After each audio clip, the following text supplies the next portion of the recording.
Vamos a abrir la Biblia en 2 de Timoteo capítulo 2, por favor, 2 de Timoteo capítulo 2. Y voy a estar leyendo el versículo 15 de 2 de Timoteo, 2 de Timoteo capítulo 2, versículo 15. Y quisiera en esta tarde, queridos hermanos, ver esta última sesión del día de hoy, la sesión número 4, que se titula de la siguiente manera: la Biblia es suficiente para enseñarnos la verdad. 2 de Timoteo 2:15, ahorita lo voy a leer. Suficiente para enseñarnos la verdad. Y lo que vamos a estar aprendiendo es que la Biblia es suficiente para enseñarnos la verdad de la aprobación delante de Dios, de la confianza ante Dios y de la verdad del Evangelio. Dice 2 de Timoteo 2:15, procura con diligencia presentarte a Dios aprobado, como obrero que no tiene de qué avergonzarse, que usa bien la palabra de verdad. Ahora pienso, hermanos, que si nosotros nos hiciéramos la pregunta, o si yo les hiciera la pregunta, ¿creen ustedes que la Biblia es importante en la vida de la iglesia? Yo creo que todos diríamos, claro que sí. La Biblia es muy importante en la vida de la iglesia, sobre todo si somos cristianos. Espero que eso es lo que vamos a estar diciendo. Pero fíjense que no todos vamos a decirlo así, en la cristiandad, por usar un término muy amplio, ¿verdad? Todos aquellos que de alguna u otra manera dicen creer en el Señor Jesucristo. En la cristiandad, no todos están de acuerdo con respecto a la suficiencia de la Escritura. Y esa es una de las razones por las cuales en este ciclo de conferencias estamos hablando de que la Biblia es suficiente, porque estamos tratando de decir que como iglesia local nosotros creemos que la Biblia sí es suficiente, y es suficiente para estas diversas cosas que hemos estado viendo.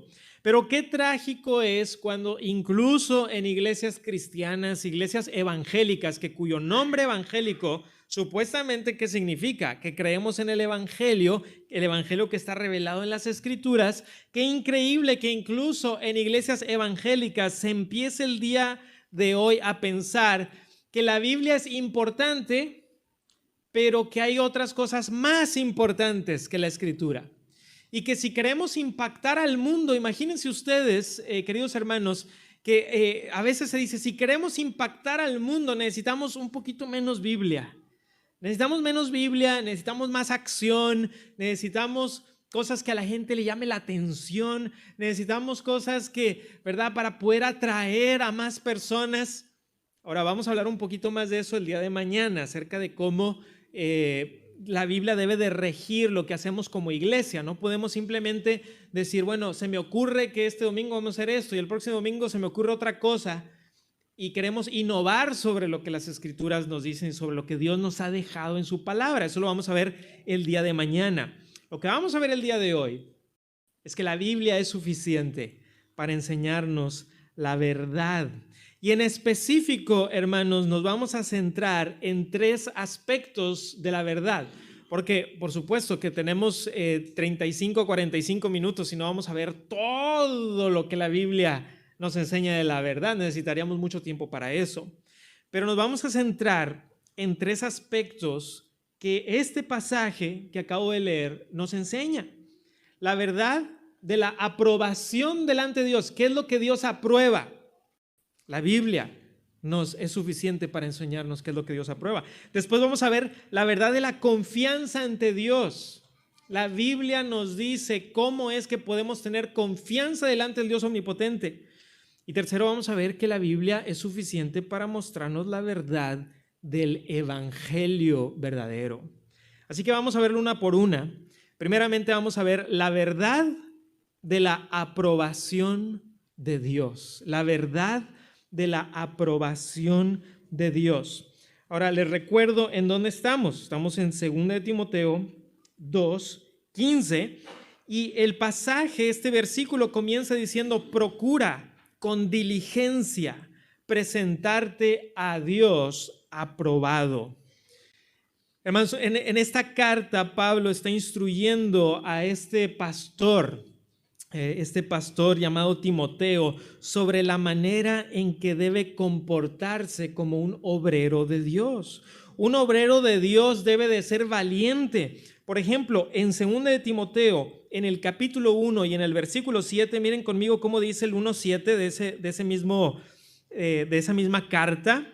Dice, porque no nos ha dado Dios espíritu de cobardía, sino de poder, de amor y de dominio propio. Le está diciendo Pablo a Timoteo, Timoteo, ¿quieres ser un obrero? ¿Quieres ser un ministro del Señor Jesucristo? No debes de tener un espíritu de cobardía, de poder, de amor, de dominio propio. ¿Por qué? Porque un obrero de Dios cobra fuerza en la gracia. Miren el capítulo 2 y el versículo 1. Tú pues, hijo mío, esfuérzate o cobra fuerza en la gracia que es en Cristo Jesús. Un obrero de Dios, hermanos, debe estar dispuesto a sufrir como un soldado. Miren el capítulo 2 y en el versículo 3. Tú pues sufre penalidades como buen soldado de Jesucristo. Y entonces en el versículo 15, ahí del capítulo 2, le dice, procura con diligencia. Procura con diligencia. Estas tres palabras en español, procura con diligencia, en el español son tres palabras, en el griego original es una sola palabra que significa ser especialmente concienzudo en el cumplimiento de una obligación. Se puede traducir como ser celoso, como esforzarse o como hacer todo el esfuerzo. En otras palabras, Pablo está por dar una instrucción a Timoteo en algo que debe de buscar hacer con todo empeño. Con todo empeño. Este no es un mandato menor, mucho menos es una recomendación nada más. Creo que muchas veces leemos las Escrituras, hermanos, en vez de verlas como la exhortación de Dios a nuestra vida, la vemos como una recomendación, ¿no? Bueno, pues en una de esas sí la cumplo y en una de esas sí no la cumplo. Y no es como lo estamos viendo, no es como debemos de aproximarnos a las Escrituras. Y aquí el apóstol Pablo, a mí me encanta porque cuando el apóstol Pablo usa este lenguaje, o sea, tenemos que poner mucha atención porque le gusta hablar así, ¿verdad? Dice, mira, ahí te va algo bien importante. Y él toma eso de nuestro mismo Señor Jesucristo. Dice, de cierto les digo. Y todo el mundo pone atención. Y lo mismo aquí, ponemos atención. Es algo que Timoteo debería de procurar con diligencia. La diligencia, hermanos, es una cualidad de carácter que tristemente no encontramos muchas veces en nuestra sociedad el día de hoy. Una persona verdaderamente diligente inmediatamente se destaca, ¿no creen? Es algo que a mí a veces me sorprende, que lo difícil que es encontrar a una persona verdaderamente diligente en algo, en cualquier ámbito, ya sea en el trabajo, en la casa, incluso jóvenes que están estudiando. La diligencia es tan importante.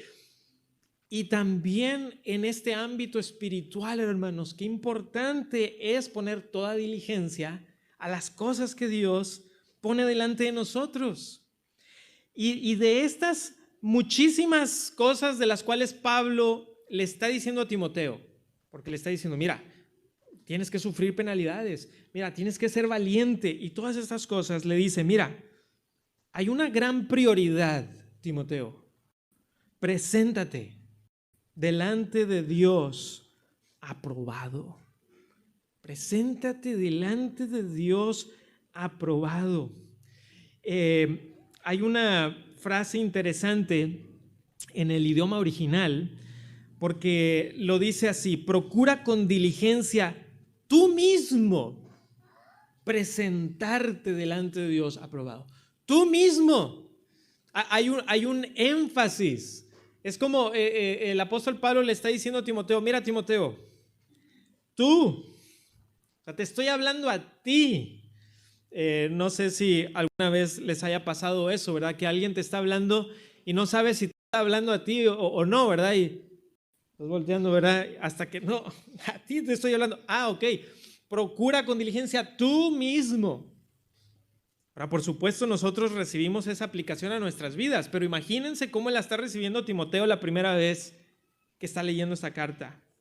Hay una responsabilidad personal que no se puede delegar, hermanos. Tú no puedes delegar la responsabilidad personal de presentarte delante de Dios como aprobado. No puedes decir, mira, cuando yo esté delante del Señor, pues ahí voy a decirle a mi papá o a mi mamá o a mi amigo, pues que pase delante y que me represente ahí. No, hay un aspecto personal de esto, ¿okay? Tú, preséntate. Hay un urgente imperativo. Y la palabra aprobado, porque dice, dice, procura con diligencia presentarte a Dios como aprobado. Y esta palabrita aprobado denota ser aprobado mediante la prueba. Ser aprobado mediante la prueba. Es decir, Pablo le está diciendo a Timoteo, preséntate delante de Dios aprobado. Pero esto no va a ser algo así nada más sencillo. Vas a tener que pasar por la prueba. Tienes que ser diligente. No sé si a algunos de ustedes les guste, a lo mejor, por ejemplo, ir a un mercadito y comprar algo. Siempre es interesante el poder ir a algún lugar allí y encontrar cosas que quizá no encontrarías en otro lado. Y algo que siempre me ha gustado de ir a un mercadito es que puedes conversar con las personas, ¿verdad? Que están vendiendo el objeto como si te conocieran, ¿verdad? Y estás ahí platicando y luego empieza un poquito ahí el regateo. Y imagínate, imagínate que hay un aparato electrónico, ¿verdad? Y tú dices, ok, yo me gustaría comprar este aparato electrónico, pero en ese momento ahí está. ¿Te interesa por X o Y razón? Quizás es un aparato electrónico que ya no se vende. Por ejemplo, muchos de nosotros ya no tenemos un reproductor de cassettes, ¿verdad? Bueno, por lo menos yo no tengo uno en mi casa, pero a lo mejor todavía tenemos cassettes por ahí y dices, oye, yo quiero volver a escuchar alguno de esos cassettes que tenía o lo que sea. Vas al mercadito, te encuentras uno y le dice, bueno, ¿y por este cuánto? Y te da un precio, se te hace bien. Y te dice, no te preocupes, que funciona bien. Y bueno, a lo mejor en ese caso no es que seas desconfiado, ¿verdad? No es que andes por la vida con los brazos cruzados diciéndole a todo el mundo, no, yo creo que me quiere engañar. No, pero yo creo que todos nosotros usaríamos del sentido común y le diríamos, oye, ¿lo puedo probar? Y si la persona, ¿verdad? Es una persona de fiar y que verdaderamente te quiere vender el producto como tal, ¿qué te va a decir? Claro que sí, pruébalo. Y entonces quizá lo conectas, quizá él mismo trae por ahí un cassette, lo pone. ¿Ok? Funciona, ha pasado la prueba. Ya que ha pasado la prueba, entonces ya está aprobado. Ha pasado la prueba y entonces está aprobado. Entonces ya lo puedes adquirir si tú quieres. Hermanos, Timoteo debía buscar pasar la prueba delante de Dios y salir aprobado. Este debe ser el deseo de todo creyente. Hermanos, ¿me acompañan a 2 Corintios 5:9, por favor? 2 Corintios 5:9. Miren, por favor, este pasaje. 2 Corintios 5:9. 2 Corintios 5:9 es un buen pasaje para subrayar, si te gusta subrayar tu Biblia o ponerle un asterisco por ahí o alguna marquita. 2 Corintios 5:9. Y fíjense cómo el apóstol Pablo usa también este lenguaje de un deseo ferviente. Dice así, 2 Corintios 5:9, por tanto, procuramos también, o ausentes o presentes, serle agradables. Hermanos, ¿no creen ustedes que ese debe de ser el deseo de nuestro corazón? Ser agradables delante de Dios. Ahora, la pregunta es, ¿cómo podemos saber que somos aprobados por Dios? ¿Cómo puedes tú saber? ¿Cómo puedo yo saber que somos aprobados por Dios? Ahora, en el caso de la casetera, por ejemplo, ¿cómo puedo yo saber si la casetera está aprobada o no aprobada? Pues porque la conecto, le pongo el cassette, la enciendo, funciona, perfecto. Ok, pero ahora cuando estamos hablando de aprobados delante de Dios, hermanos, imagínense eso. ¿Cómo sé que cuando terminen mis días aquí en la tierra y esté delante del Dios omnipotente, Dios diga aprobado? Porque ¿no les parece, queridos hermanos, que esa debería ser una de las preguntas que tenemos que buscar una respuesta certera ahora? Porque no podemos decir, bueno, ahí a ver qué digo cuando esté delante de Dios, a ver qué se me ocurre. Hermanos, ese no va a ser el momento. El momento es desde ahora. Y la respuesta es que la única manera de saber cuál es ese estándar, el estándar de Dios por el cual tú y yo seremos aprobados o no, es la revelación misma de la Escritura. Es decir, Dios ha revelado cómo los seres humanos pueden ser aprobados delante de Dios. No podemos nosotros inventarnos la manera, que es muy común el día de hoy. Oye, tú, ¿qué va a pasar cuando mueras? No, pues yo creo que Dios. Oye, en ese momento ya, yo creo que Dios. ¿Tú crees? ¿Esa es la base de tu certeza? Yo creo que. No, ¿cuál es la base de nuestra certeza? Dios se ha revelado. Dios nos ha dicho cómo. Miren Hebreos conmigo. ¿Me acompañan también a Hebreos 4? En Hebreos 4, 12 y 13, es un pasaje impresionante, Hebreos 4, 12 y 13, porque el autor de Hebreos nos dice cómo la palabra misma de Dios tiene esta suficiencia. Hebreos capítulo 4, versículo 12 y versículo 13. Y lo que estamos tratando de ver en este primer punto es que la Biblia nos revela la verdad de la aprobación delante de Dios. ¿Cómo soy aprobado delante de Dios? Por medio de la Escritura. La Escritura nos lo revela. Y en Hebreos 4, 12 y 13 dice, porque la palabra de Dios es viva y eficaz y más cortante que toda espada de dos filos y penetra hasta partir el alma y el espíritu, las coyunturas y los tuétanos, y discierne los pensamientos y las intenciones del corazón. Este es el pasaje que todos hemos memorizado y está hermoso, pero me encanta el 13 también. Dice, y no hay cosa creada que no sea manifiesta en su presencia. Antes bien, todas las cosas están desnudas y abiertas a los ojos de aquel a quien tenemos que dar cuenta. Es por medio de la palabra de Dios, viva y eficaz, más cortante que toda espada de dos filos, es la cual, ese es el estándar por el cual seremos medidos. ¿Creemos a la revelación de Dios o no? Y después estaremos hablando más al respecto, aunque incluso la semana pasada enfatizamos esto. ¿Qué nos revela la Escritura sobre la salvación? Que es solo por gracia, que es solo por fe, que es solo en Cristo, y que cuando yo esté delante del trono celestial y Dios diga, ¿con base a qué puedes tú entrar al reino? Que yo pueda responder con base a la obra de Jesús, con base a lo que tú, Dios, nos has revelado, y yo he creído a tu palabra. La Biblia es suficiente para enseñarnos la verdad de la aprobación de Dios. Antes de que entrara al seminario, yo estudié medios de comunicación, esa es mi licenciatura, y una de mis primeras clases fue una clase de fotografía. Tomé una clase de fotografía. Y hermanos, yo no sé nada de fotografía, nada. Y este profesor era extremadamente estricto. Nos enseñó a tomar fotografías con cámaras de blanco y negro de la Segunda Guerra Mundial, en donde solamente podías tomar 2 fotografías. Entonces tenías que meter así el film, tomabas la foto y luego sacabas, la volteabas, lo volvías a meter y luego tomabas la fotografía. Y luego teníamos que ir al cuarto oscuro a revelarlo. Nosotros, no lo podía hacer un compañero, nos enseñó una vez a revelarlo, el cuarto oscuro, y después ahí estábamos, ¿verdad? Y era todo, tenías que con las manos porque no había luz. Y me acuerdo que, bueno, pues yo no soy para nada bueno tomando fotografías, entonces ya se imaginarán, yo estaba batallando mucho en la clase, y llegó un momento en donde pensé, voy a reprobar la clase.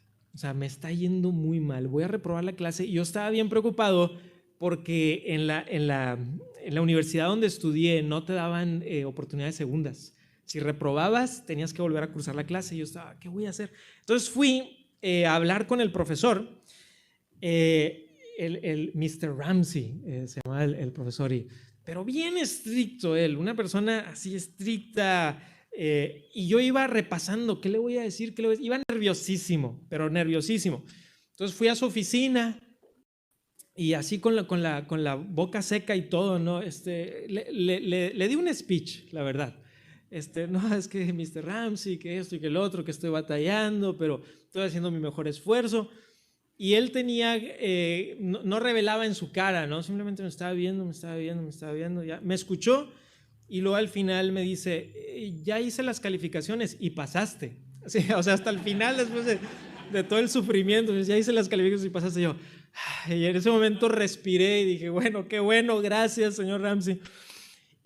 Pero me acuerdo que en el momento en que me dijo eso, sentí un gran alivio, descansé, respiré. Pero queridos hermanos, yo quiero que ustedes imaginen por un momento estar delante de la presencia de Dios mismo y del trono del Dios Altísimo y estar pensando, ¿habré pasado o no? ¿Habré pasado o no habré pasado? Y no tener ningún tipo de certeza. Pues les tengo una buena noticia. La Biblia es suficiente para mostrarnos qué es lo que Dios aprueba. Y la Biblia nos ha revelado de manera que puedes hacer esto desde antes.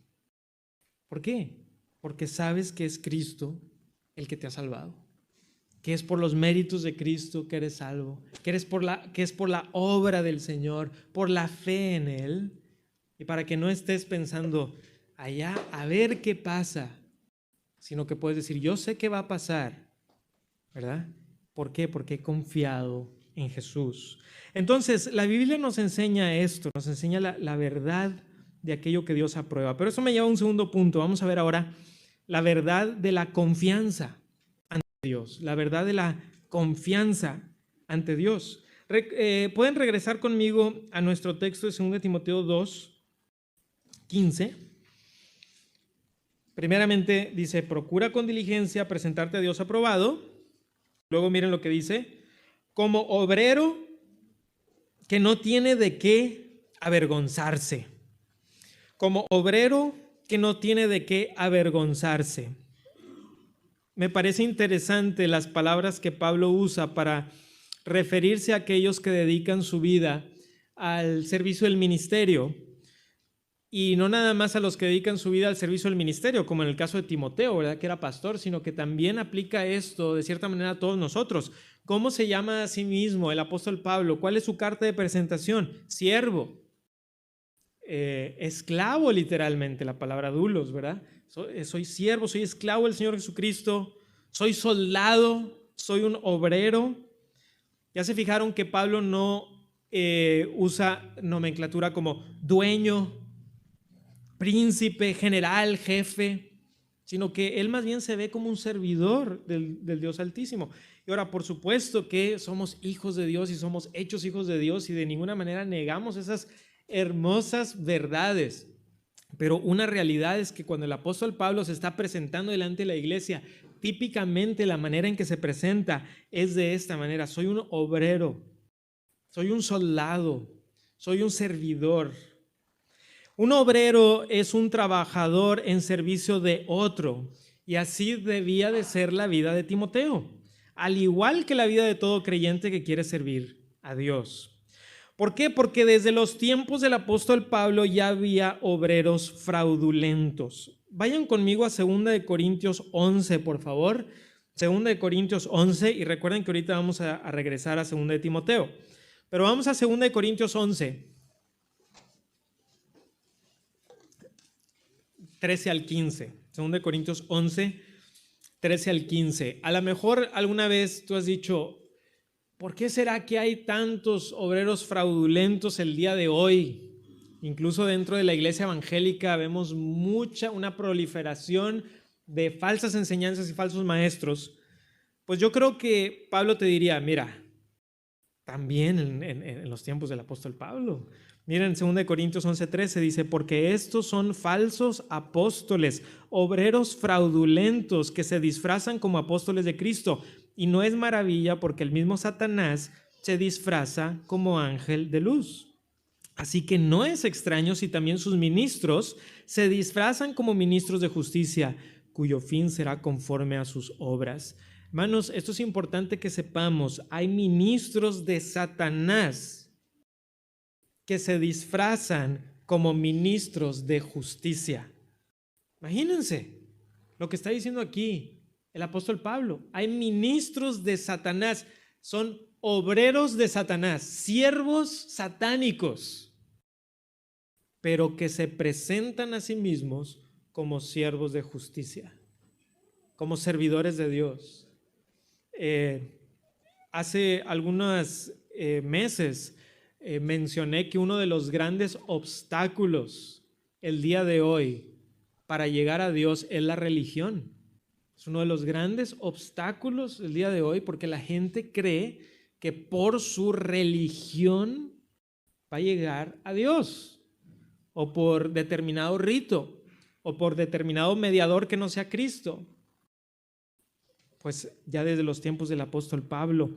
Y estos obreros fraudulentos tendrán mucho de qué avergonzarse delante del juicio de Cristo. Entonces miren el contraste, ¿verdad? ¿Qué le dice Pablo a Timoteo? Procura presentarte como un obrero que no tiene de qué avergonzarse. ¿Por qué? Porque hay obreros fraudulentos que tendrán mucho de qué avergonzarse en el día del juicio. Por el contrario, a estos obreros fraudulentos, los creyentes buscan ser obreros que se presenten delante de Dios sin tener que avergonzarse. Porque de lo contrario sucederá lo que dice el apóstol Juan. Este se los voy a leer yo.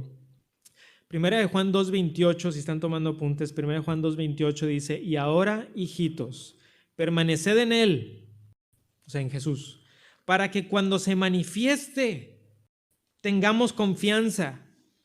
Miren lo que dice, para que en su venida no nos alejemos de Él avergonzados. Pues hay un versículo en las Escrituras que nos debe de poner a temblar. Este es uno, ¿no? Imagínense que cuando Cristo se manifieste, en lugar de decir, gloria a Dios, ha llegado mi Redentor, digas, ¿y ahora qué? ¿Me voy a tener que alejar avergonzado? A lo mejor voy a ser salvo así como por fuego, pero habiendo vivido quizá no de la manera que Dios busca que vivamos. ¿Cómo podemos saber que estamos siendo obreros fieles? Bueno, en las Escrituras, por ejemplo, hablan de los frutos, ¿verdad? El Señor Jesucristo dice, por sus frutos los conoceréis. Es una manera de que nosotros podamos saber que estamos viviendo una vida de fidelidad y de aprobación delante de Dios, es por los frutos espirituales que damos, si verdaderamente estamos dando fruto de justicia. Pero les digo cuál es otra manera en la cual tú puedes saber si realmente estás siendo aprobado delante de Dios y que no tendrás nada de a qué avergonzarte en la venida del Señor Jesucristo, es por medio de la fidelidad a la palabra de Dios. ¿Quieres tú tener esa certeza de que cuando Él venga no habrá nada de a qué avergonzarse? Seamos fieles a esa palabra. En otras palabras, sabemos que somos obreros fieles si somos fieles a la palabra de Dios. Es esta palabra que nos muestra la voluntad de Dios y lo que se requiere de nosotros, porque la Biblia es suficiente para enseñarnos la verdad de la confianza delante de Dios, hermanos. Y esto es muy importante que entendamos como creyentes, hermanos, porque hay esta realidad hermosa que nunca debemos de perder de vista, y es que nuestra aceptación delante de Dios es por medio del Señor Jesucristo, ¿ok? O sea, nuestra aceptación delante de Dios es por medio del Señor Jesucristo y continuamente tenemos que regresar a eso. Pero una de las tragedias o tristezas que puede suceder en la vida de un creyente es que diga, ok, puesto que Cristo me ha salvado, entonces listo, ya puedo hacer lo que yo quiera, me puedo casi que abusar de la gracia, por usar una expresión, ¿verdad? Pero no es eso lo que Dios quiere de nosotros, ¿verdad? Quiere que habiendo creído en el Señor y siendo transformados por el Espíritu Santo, ahora vivamos de acuerdo a nuestra realidad. Eso es lo que Dios espera de nosotros.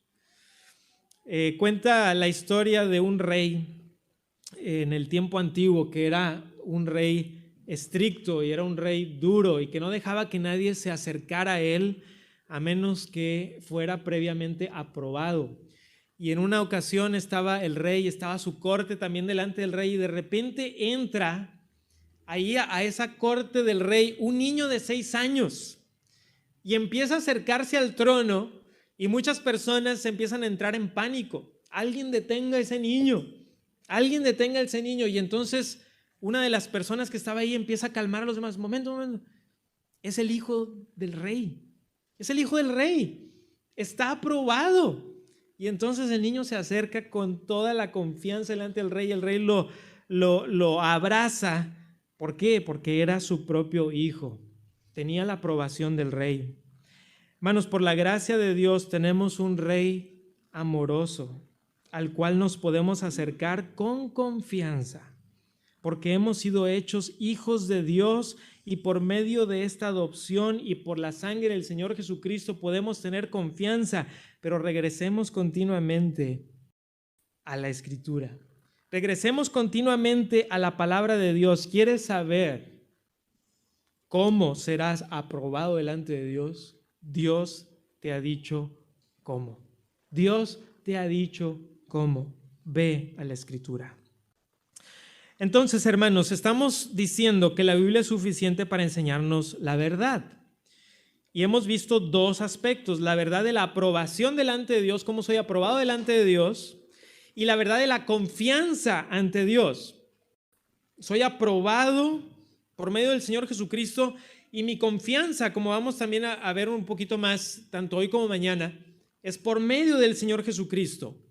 Pero hay una tercera cosa que quiero que veamos juntos, y es que la Biblia nos enseña, punto número 3, la verdad del Evangelio. La verdad del Evangelio. Regresen conmigo a 2 de Timoteo capítulo 2, versículo 15.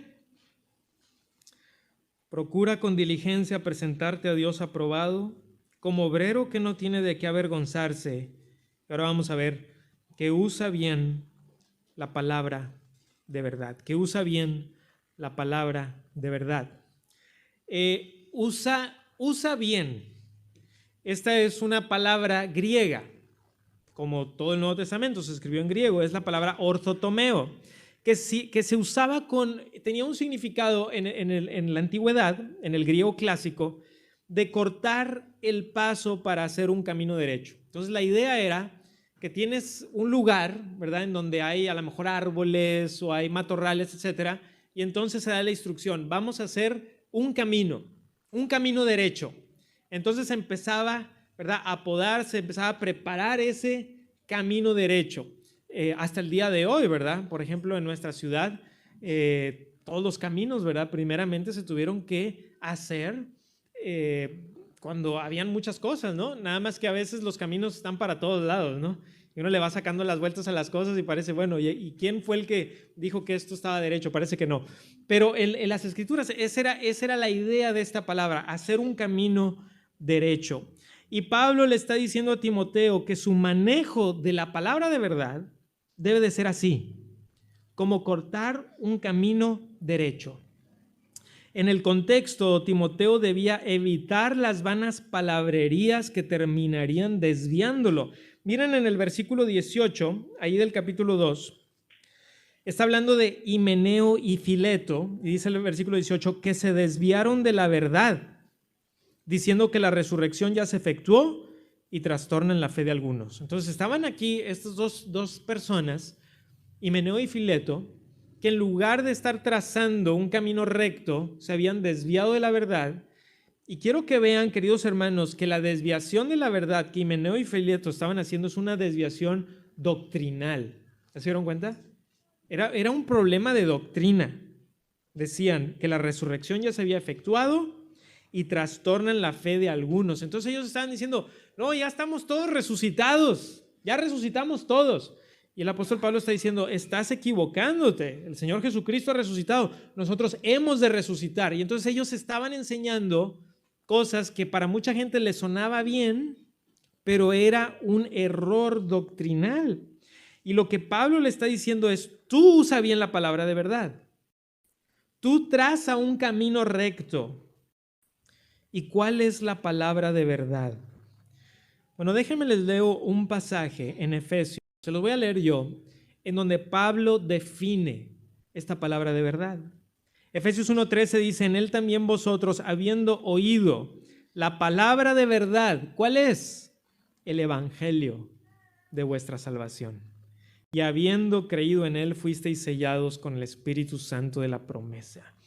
La palabra de verdad tiene que ver con las buenas nuevas, tiene que ver con el evangelio, tiene que ver con la revelación de Dios. Este evangelio de salvación, hermanos, nos ha llegado por medio de la Escritura. Y esto es bien importante que sepamos, hermanos, nosotros no podemos por nosotros mismos saber cómo ser salvos, excepto por la revelación divina. Esto es algo que estaba mencionando el hermano Gerardo desde la primera sesión, y el hermano Alex también lo mencionó en la segunda sesión, que Dios ha dejado esta revelación natural, y esta revelación natural es suficiente para decirnos, existe Dios, ¿verdad? Es poderoso, su eterno poder y deidad se nos hace claramente visible por medio de las cosas hechas, de modo que no tenemos excusa. Pero necesitamos la revelación especial de Dios por medio de Jesús y su palabra para saber quién es Dios, quién soy yo, qué es el pecado y cuál es el camino de la salvación.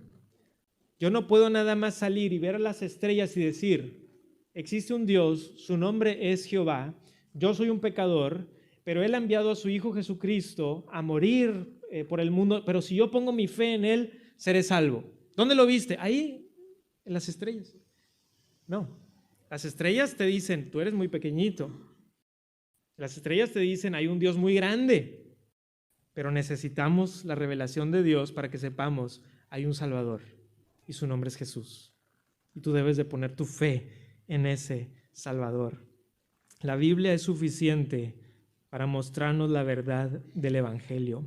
Si estamos confiando en otra fuente para mostrarnos las buenas nuevas de la salvación, estaremos construyendo sobre una base equivocada.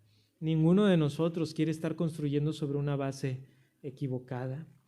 Cuando estaba en una ocasión, iba en un taxi, estaba en el extranjero y la persona empezó a sacarme mucha plática, ¿verdad? Y empezamos a hablar de cosas espirituales y yo le preguntaba, bueno, ¿y usted qué es lo que cree? Y entonces me dijo una mezcla de cosas, ¿verdad? Yo creo esto y lo otro. Y cuando le decía, oye, ¿y usted cómo sabe? Dice, no, pues yo creo que... Y lo que yo le trataba de hacer ver es que todos nosotros podemos creer en muchas cosas, ¿verdad? A lo mejor alguien cree que en la reencarnación y otro cree en esto y aquel cree que aquel árbol lo va a salvar y el otro cree que aquel ídolo y esta otra persona cree en Buda y esta otra persona cree en Mahoma, cada quien, ¿verdad? Pero lo que las Escrituras nos enseñan es que Dios se ha revelado a sí mismo en el Señor Jesucristo para que nosotros podamos tener una base, un estándar de nuestra salvación, para que nosotros podamos venir con confianza. De manera que dice la Escritura, acerquémonos pues confiadamente al trono de la gracia para alcanzar misericordia y hallar gracia para el oportuno socorro. ¿Quieres tú acercarte a Dios con confianza? Dios te ha mostrado cómo. Dios nos ha mostrado cómo. Imagínate una carrera de relevos. Imagínate que estás viendo en la televisión a un equipo de relevos y tienen cada quien la estafeta. Sale el primer corredor, va a toda velocidad, le pasa la estafeta al que sigue y el que agarra la estafeta, en lugar de empezar a correr, se mete la mano al bolsillo y saca otra cosa para enroscarle ya la estafeta. No, y ahora le voy a poner esto. Ahora sí, empieza a correr. Ya va atrasado. Todo el mundo está diciendo, ¿qué está pasando aquí? ¿No? Llega el que sigue, le pasa la estafeta y en lugar de correr, el otro vuelve y dice, no, espérate. Yo también tengo que ponerle algo a la estafeta. ¿Que a poco nada más nos vamos a pasar la que nos dio la primera persona? No. Y entonces le pone otra cosa y cada quien va modificando y al final no es una estafeta, ¿verdad? Ya es algo diferente. No llegó hasta el final como debería, porque cada quien le agregó algo, cada quien le agregó una cosa. Hermanos, piensen en que cuando Cristo estuvo aquí en la tierra y entregó el evangelio y lo compartió con sus apóstoles, está diciendo, aquí está el evangelio, pásenlo a la siguiente generación, pero no lo cambien, no le quiten, no le adulteren. ¿Y cuál es la responsabilidad de los apóstoles? Era pasarlo a la próxima generación. Y tristemente, a lo largo de los años, los seres humanos, ¿verdad? Porque así somos, agarramos la estafeta y decimos, yo creo que le puedo mejorar aquí algo al evangelio. Le voy a poner algo más. Le voy a quitar, le voy a sustraer. ¿Y qué es lo que sucede si hacemos eso? Que al final lo que estamos entregando no es el evangelio. Hermanos, nuestra responsabilidad es mantener el evangelio sin adulterar. No podemos estar adulterando el evangelio de Dios, hermanos. Imagínense, eso es lo que Dios quiere para cada uno de nosotros, que verdaderamente pongamos esa meta y que digamos, yo quiero ser aprobado delante de Dios por medio del Señor Jesucristo. Yo quiero poder venir delante del trono celestial con la confianza de que Dios verdaderamente va a decir, bien, buen siervo y fiel. Sobre poco, ¿verdad? A lo mejor has sido fiel, ¿verdad? Pero sobre mucho te pondré. Entra en el gozo de tu Señor. Y hermanos, la verdad del Evangelio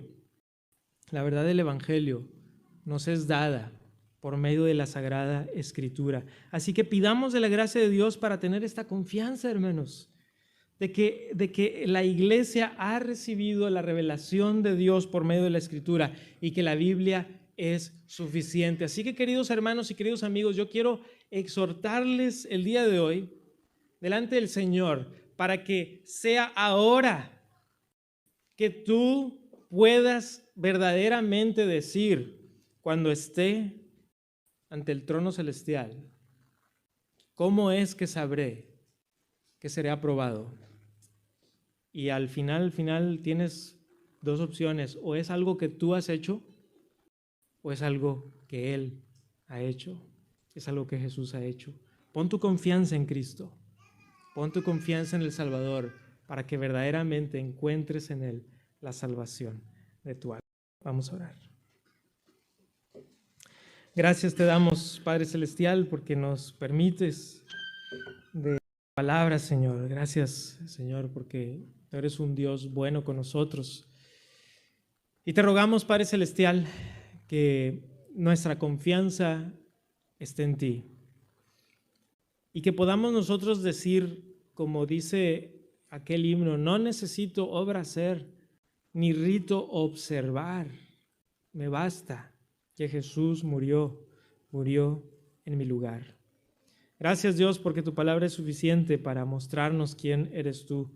Tu palabra es suficiente para mostrarnos cuál es el evangelio. Tu palabra es suficiente para transformarnos, Señor. Tu palabra es suficiente y en eso queremos confiar. En el nombre de Jesús. Amén.